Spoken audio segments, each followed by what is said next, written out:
Hello students, welcome to our channel Brilliant Tuition Center. Students, आज मैं आपको 8th class के फर्स्ट चैप्टर के बारे में बताऊंगी जिसका नाम है क्रॉप प्रोडक्शन एंड मैनेजमेंट। और इस वीडियो में मैं आपको इस चैप्टर की एक्सप्लेनेशन नोट्स के साथ दूंगी और वो नोट्स आपको प्रॉपर मिल जाएंगे। ठीक है, तो अभी हम अपना चैप्टर स्टार्ट करते हैं, क्रॉप प्रोडक्शन एंड मैनेजमेंट। सबसे पहले मैं आपको इंट्रोडक्शन में बता देती हूँ। हमें पता है कि जितने भी लिविंग ऑर्गेनिजम्स होते हैं सबको क्या है, सर्वाइव करने के लिए फ़ूड की ज़रूरत होती है, क्योंकि फ़ूड के बिना तो कोई भी नहीं रह सकता है। कि जो भी लिविंग ऑर्गेनिज़म है, चाहे वो एनिमल्स हैं और चाहे वो ह्यूमन बींग्स हैं, सबको क्या है, फ़ूड की ज़रूरत होती है। क्योंकि फ़ूड क्या है, बेसिक सोर्स है एनर्जी का। हमें बेसिकली एनर्जी मिलती कहाँ से है? फूड से ही मिलती है। ठीक है, तो फूड हमें क्या प्रोवाइड करता है? फूड से जो न्यूट्रिएंट्स हमें मिलते हैं, न्यूट्रिशन जो फूड से हमें मिलता है वही हमारी हेल्प करता है ग्रो करने में, हमारी बॉडी को ग्रोथ के लिए रिस्पॉन्सिबल होते हैं वो सब। ठीक है, और फूड से अलग ऐसा तो है नहीं कि ह्यूमन बींग्स को या जो भी और लिविंग ऑर्गेनिजम्स हैं उनको सिर्फ फूड की ही ज़रूरत है। जैसे ह्यूमन बींग है, वो भी लिविंग बींग है, तो उन्हें क्या है, फूड से अलग क्लोथ्स की भी रिक्वायरमेंट होती है। ठीक है, और आप ऐसा नहीं बोल सकते हैं कि सिर्फ ह्यूमन बींग्स को ही फूड की ज़रूरत होती है। दूसरे और भी लिविंग ऑर्गेनिजम्स होते हैं जो फूड के पे डिपेंड रहते हैं। ठीक है, तो अभी आपने देखा होगा जैसे प्लांट्स हैं, वो एक जगह से दूसरी जगह मूव तो कर नहीं सकती। जैसे हम अपना फूड लेने के लिए एक जगह से दूसरी जगह जा सकते हैं, बट प्लांट्स क्या हैं, वो मूव नहीं कर सकते हैं। So plants have to make their food by their self. उन्हें अपना फूड क्या है, अपने आप बनाना पड़ता है। बट जो ह्यूमन बींग्स हैं और एनिमल्स हैं वो डिपेंड करते हैं अपने फूड के लिए। किस पे डिपेंड करते हैं? वो प्लांट्स पे डिपेंड करते हैं। हम अपना फूड खुद नहीं बना सकते हैं। हमें लगता है कि हम अपना खाना खुद बना लेते हैं, बट नहीं, बेसिकली हम वो फूड लेके कहाँ से आते हैं? प्लांट से ही तो लेके आते हैं ना। ठीक है, और जब हमने ये चैप्टर स्टार्ट किया है क्रॉप प्रोडक्शन एंड मैनेजमेंट का, तो सबसे पहले हमें पता होना चाहिए कि क्रॉप क्या होती है। ठीक है, when the same kinds of plants are grown at one place on a large scale is called crop. जब क्या है, एक बहुत बड़ा एरिया होता है और उसमें हम सेम टाइप के प्लांट्स को ग्रो करवाते हैं, उसको हम क्या बोलते हैं? क्रॉप। जैसे कई बार आपने देखा होगा, सुना होगा, क्रॉप ऑफ राइस। ठीक है, तो उसका मतलब क्या है? क्रॉप ऑफ राइस का मतलब कि हमने एक बहुत बड़े एरिया में सिर्फ क्या है, राइस के प्लांट्स को ही ग्रो करवाया है। ठीक है, अब जब हमें क्रॉप के बारे में पता चल गया है, क्रॉप प्रोडक्शन में नेक्स्ट पॉइंट था प्रोडक्शन। प्रोडक्शन बेसिकली होता क्या है? ठीक है, मेकिंग और growing of something specially in large quantity. जब हम कोई चीज़ क्या है, लार्ज क्वांटिटी में बनाते हैं तो उसको हम क्या बोलेंगे? प्रोडक्शन बोलेंगे। जैसे क्रॉप है, अभी मैंने राइस का एग्जांपल आपको दिया है। ठीक है, राइस को क्या करते हैं हम, मैंने बताया एक बहुत बड़े स्केल पे हम उसको ग्रो करवाते हैं, बहुत बड़े एरिया में ग्रो करवाते हैं। बहुत बड़े एरिया में वो ग्रो कर रही है तो क्वांटिटी भी उसकी लार्ज होगी, तो हम उसको बोल सकते हैं राइस प्रोडक्शन। ठीक है, अब बात करते हैं हम मैनेजमेंट की, कि मैनेजमेंट क्या होता है। मैनेजमेंट का मतलब होता है organization of something is known as management. जब अब हमने राइस की क्रॉप को क्या है, ग्रो करवा लिया है, ऐसा तो है नहीं कि हमने सिर्फ उसको ग्रो करवा दिया और उसके बाद बस उसको हम ईज़िली यूज़ कर सकते हैं। नहीं, पहले हमें क्या करना पड़ेगा, उसको ग्रो करवाना है, प्रॉपर उसको हार्वेस्टिंग सारा प्रोसीजर हमें फॉलो करना है, देन हमें उसको स्टोर करना है। तो इन सारे प्रोसीजर को फॉलो करना जो होता है उसको हम मैनेजमेंट बोलते हैं। अभी इसमें एक टर्म आई है फील्ड। मैंने बताया था कि एक बहुत बड़े फील्ड में जब हम एक स्पेशल टाइप के प्लांट्स को ग्रो करते हैं उसको हम क्रॉप बोलते हैं। बट अब हमारे पास टर्म आई फील्ड।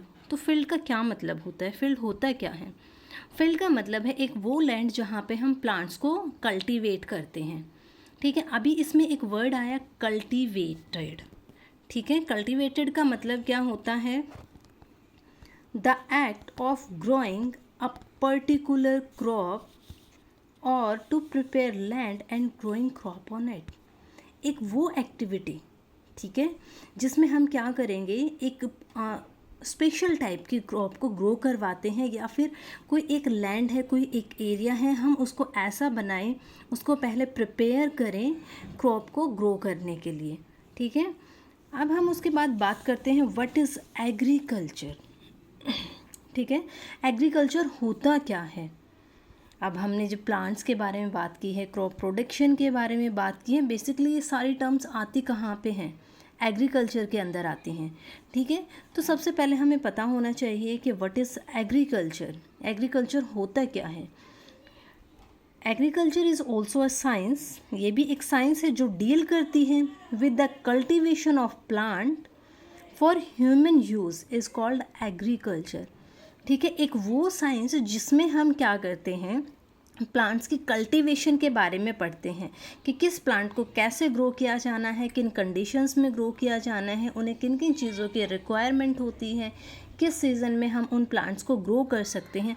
बेसिकली इन सारी चीज़ों को किस लिए ग्रो किया जाता है, जैसे गेहूँ की खेती होती है, ठीक है, और राइस का मैंने बताया, राइस प्रोडक्शन होती है, वो बेसिकली किसके लिए, किस के यूज़ के लिए होती है, वो ह्यूमन बींग्स के यूज़ के लिए होती है। ठीक है, apart from the cultivation of plant, activity like poultry, animal husbandry, fishery, sericulture come with in the preview of agriculture. ऐसा नहीं है कि सिर्फ हमने क्या किया है, प्लांट्स की प्रोडक्शन कर रहे हैं, हम वहाँ पे प्लांट्स का कल्टीवेशन कर रहे हैं तभी हम उसको एग्रीकल्चर बोलेंगे, नहीं। इससे अलग और भी कुछ एक्टिविटीज़ हैं, जैसे पोल्ट्री है, एनिमल हस्बेंड्री है, फिशिंग है, सेरिकल्चर है, ये सब भी क्या है, एग्रीकल्चर के अंडर ही आते हैं। और ये सारे टर्म्स मैं अभी आपको एक्सप्लेन करती हूँ। अभी हमने पढ़ा था पोल्ट्री, पोल्ट्री का मतलब क्या होता है। पोल्ट्री वर्ड जो है, ये टर्म जो है, किस लिए यूज़ की जाती है, बेसिकली ये बर्ड्स के लिए यूज़ की जाती हैं। जैसे हम क्या करते हैं, चिकन्स हैं, डक्स वगैरह हैं, ठीक है, हम उनको क्या करते हैं, रखते हैं, पालते हैं बहुत से लोग। ठीक है, किस लिए, उनसे हम उनके एग्स को यूज़ करते हैं एज अ फूड, और हम उनका मीट भी यूज़ करते हैं एज अ फूड। ठीक है, अब बात करते हैं एनिमल हस्बेंड्री की, कि एनिमल हस्बेंड्री होता क्या है। The management and care of farm animal by human to produce food. अब क्या करते हैं हम, बहुत सारे एनिमल्स ऐसे हैं जिनको हम क्या करते हैं, रखते हैं, हम उनकी केयर करते हैं, हम उनको प्रॉपर फूड प्रोवाइड करते हैं। किस लिए, फिर बाद में हमें जब अपना फूड प्रोडक्शन करना होता है, जब हम अपना फूड बनाते हैं, तो वो उस स्टेज में हमारी हेल्प करते हैं। ठीक है, जैसे क्या है, बैल वगैरह को रखा जाता है, किस लिए रखते हैं हम उनको, फिर बाद में वो क्या है, हमारे खेतों में हेल्प करते हैं। अब बात करते हैं फ़िशिंग की, कि फ़िशिंग होता क्या है। फ़िशिंग को बेसिकली साइंस की टर्म में बोला जाता है पिसीकल्चर। ठीक है, और fish farming is a aquaculture in which fish are raised in enclosure to be sold as a food. Pisciculture में या फिशिंग में हम क्या करते हैं, एक काफ़ी बड़ा एरिया होता है, एक एनक्लोज्ड एरिया होता है, उसमें हम क्या करेंगे, फिशेस को ग्रो करवाते हैं, किस लिए, ताकि हम उनको in future as a business use कर सकें, हम उनको फूड के लिए सोल्ड कर सकें। ठीक है, कोई डाउट नहीं होगा आई थिंक। ठीक है, अगर कोई डाउट है तो आप कमेंट बॉक्स में लिख सकते हैं। अभी हम बात करेंगे, एक टर्म और आई थी इसमें, सेरिकल्चर। ठीक है, तो सेरिकल्चर होता क्या है, the rearing of silk worm for the production of silk. ठीक है, सिल्क क्लॉथ बनते हैं सिल्क से, ठीक है, सिल्क के क्लोथ्स होते हैं, तो वो क्लोथ्स बेसिकली बनते कहाँ पे हैं, पहले हमें जो सिल्क वॉर्म होते हैं उनको क्या करना पड़ता है, रियर करना पड़ता है। रियरिंग का मतलब होता है to take care of that silk worm, और फिर बाद में हमें उससे क्या मिलता है, सिल्क मिलता है, जो क्लोथ्स बनाने में यूज़ किया जाता है। बेसिकली एक थ्रेड वो उनसे हमें मिलता है, उसको हम यूज़ करते हैं। The word agriculture is dried from Latin word, जो वर्ड एग्रीकल्चर है वो कहाँ से आया है, लैटिन वर्ड से आया है, जिसमें एगर का मतलब होता है फील्ड एंड कल्चर का मतलब होता है कल्टीवेशन। ठीक है, अभी तो हमने सिर्फ क्या है, एग्रीकल्चर के बारे में ही पढ़ा था। अब हम बात करेंगे हॉर्टिकल्चर। ठीक है, हॉर्टिकल्चर भी एक टर्म होती है, वो मैं आपको बताती हूँ अभी क्या है। Horticulture is similar to agriculture.